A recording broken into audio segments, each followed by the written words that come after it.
Recently, I've heard some rumors about good smallmouth fishing to be had in southeast Michigan on the River Raisin. Justin Clark does some guiding on the river and told me it can be an exceptional fishery. Well, we're fishing the River Raisin today. The river itself, from the stretch we're going to be fishing, is pretty much all bedrock, cobble, boulders. Pretty rocky. I mean, there's not a lot of sand to it or that. Perfect smallmouth territory. You can't beat it. We're going to be fishing a soft plastic jerkbait. So Zoom Super Fluke Junior. You work it just like you're going to work your Rapalas and your Rogues and your Smithwicks and stuff like that. Just twitch them and let them die for a couple seconds and wait for the strike. With waders on and rod in hand, Justin hopped into the river and almost immediately started fishing. The smallmouth had all but finished spawning, and it was now a matter of locating them. Justin has been fishing the Raisin for several years and knows all the areas to look for fish. By moving constantly and only covering the likeliest spots, chances are it wouldn't take long. What are you doing, Justin? I'm just casting it out there above, up current and that, and as it's working down current, just twitching it, moving around about a foot and a half. Just what it does is make that bait kind of zigzag, kind of walk the dog type of motion. And when you stop it, it just kind of wants to flutter. Sometimes it falls back, sometimes it goes straight down. It's really erratic bait. It goes any which way it wants to go. So smallmouth really like baits that don't have their mind of their own, so to speak. It's like to go everywhere. So. The Super Fluke definitely has the perfect action for these conditions. Casting up behind some weeds, a smallmouth came out and nailed the offering. Unfortunately, he left unscathed.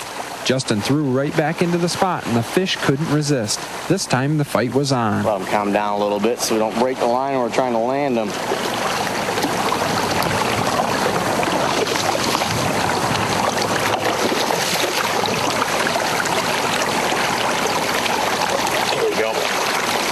There we go. That's a big boy there.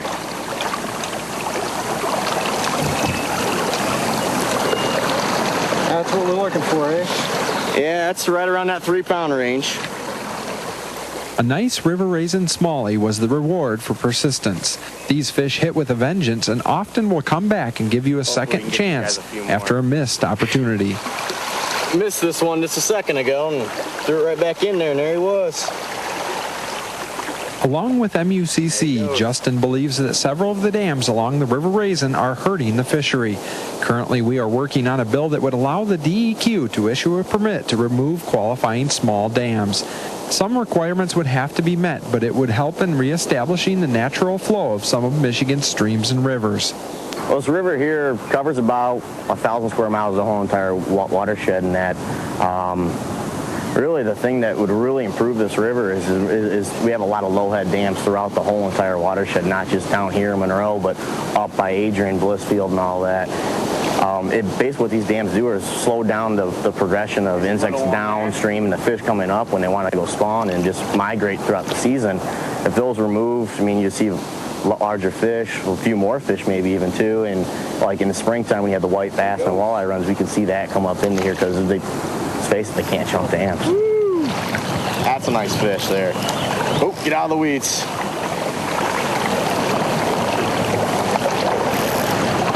What happened on that one? I took it right off the surface. Must have got right above the beds here. There we go. That's a big fish there. That's a little better fish. That's your average fish right here on a day-to-day. Yeah. You get 20, 30 of those on a pretty regular basis, on a daily basis out here, so barely got them right in the tip of the nose. Like all the smallmouth he catches, Justin returned this fish back to fight again. While on the river, I couldn't help but think of the history behind this area of the state. Some of the earliest railroads and banks were opened in what would become Monroe County.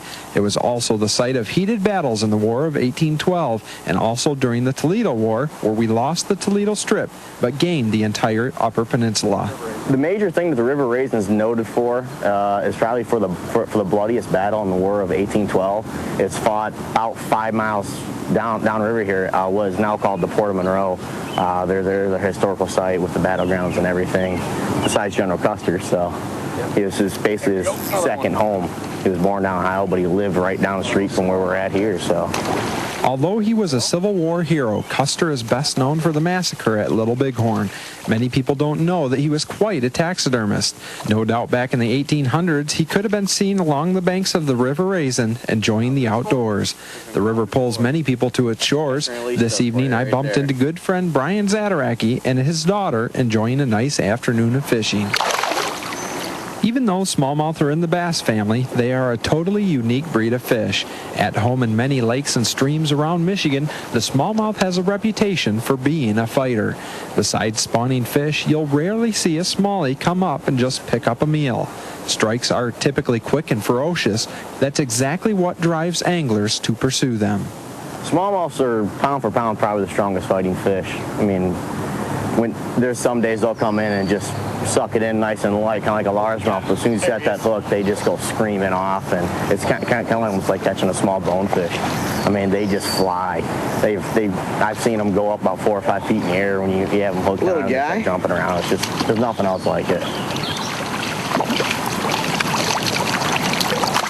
Another 1 pounder.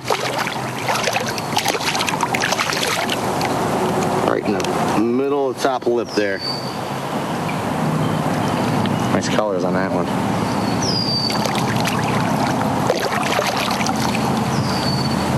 Let's see if there's a third one up there. This small flat seemed to be where the fish wanted to feed. Another cast and a third fish inhaled the bait. Justin says that once the spawning season is over, he starts systematically working the river to find where the fish have moved to. By fishing the river consistently, he's able to keep tabs on the water conditions and other changes that might affect the fish. This way, he's able to put anglers on nice, hard-fighting smallmouth. Another spot that can hold good fish is behind bridge pilings where bass can get out of the current and attack anything that comes by. That's just what this fish did.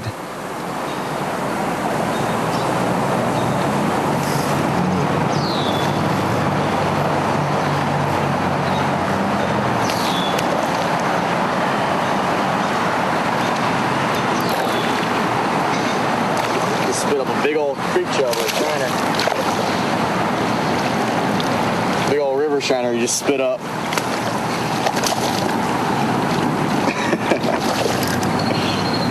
That's a big bait for that size fish right there.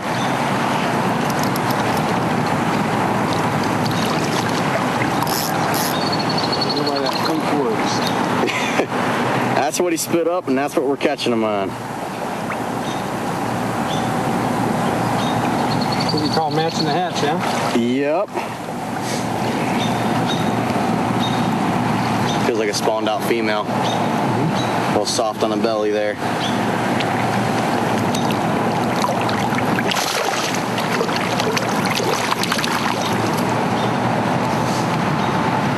Oh, there's another one.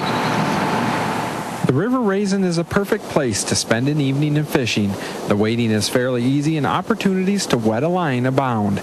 Tucked away in a corner of the state and surrounded by world-class walleye, muskie, and smallmouth in Lake St. Clair, Erie, and on the Detroit River, the Raisin can easily be overlooked.